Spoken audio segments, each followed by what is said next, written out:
ವರ್ಷದ ಬೆಲೆ ತಿಳಿಯಬೇಕಾದ್ರೆ ವರ್ಷವಿಡೀ ಕಷ್ಟಪಟ್ಟು ಶ್ರದ್ಧೆಯಿಂದ ಆಸಕ್ತಿಯಿಂದ ವಿದ್ಯಾಭ್ಯಾಸ ಮಾಡಿ ಒಂದು ಅಂಕದಿಂದ ಫೇಲ್ ಆದ ವಿದ್ಯಾರ್ಥಿಯನ್ನು ಕೇಳಬೇಕು.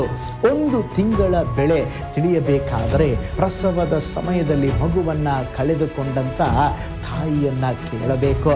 1 ದಿನದ ಬೆಲೆ ತಿಳಿಯಬೇಕಾದರೆ ದಿನವಿಡೀ ಕಷ್ಟಪಟ್ಟು ದುಡಿದು ದಣಿದು ಆಯಾಸಗೊಂಡು ವಿಶ್ರಾಂತಿ ಸಿಗದೆ ಇರುವ ವ್ಯಕ್ತಿಯನ್ನು ಕೇಳಬೇಕು. 1 ನಿಮಿಷದ ಬೆಲೆಯನ್ನು ತಿಳಿಯಬೇಕಾದರೆ 1 ನಿಮಿಷದ ನಿರ್ಲಕ್ಷ್ಯದಿಂದ ಅಪಘಾತಕ್ಕೆ ಒಳಗಾಗಿ ವ್ಯಕ್ತಿಯನ್ನು ಕೇಳಬೇಕು. 1 ಕ್ಷಣದ ಬೆಲೆಯನ್ನು ತಿಳಿಯಬೇಕಾದರೆ ಒಲಿಂಪಿಕ್ಸ್ನಲ್ಲಿ 1 ಕ್ಷಣದ ನಿರ್ಲಕ್ಷ್ಯದಿಂದ ಚಿನ್ನದ ಪದಕ ಗೆಲ್ಲಲಾಗದೆ ನಿರಾಶನಾಗಿರುವ ವ್ಯಕ್ತಿಯನ್ನು ಕೇಳಬೇಕು. ದಿನಗಳು ಕೆಟ್ಟವುಗಳಾಗಿವೆಯಂತೆ ಕಾಲವನ್ನು ಸುಮ್ಮನೆ ಕಳಕೊಳ್ಳದೆ ಅದನ್ನು ಬೆಲೆಯುಳ್ಳದ್ದೆಂದು ಉಪಯೋಗಿಸಿಕೊಳ್ಳಿರಿ.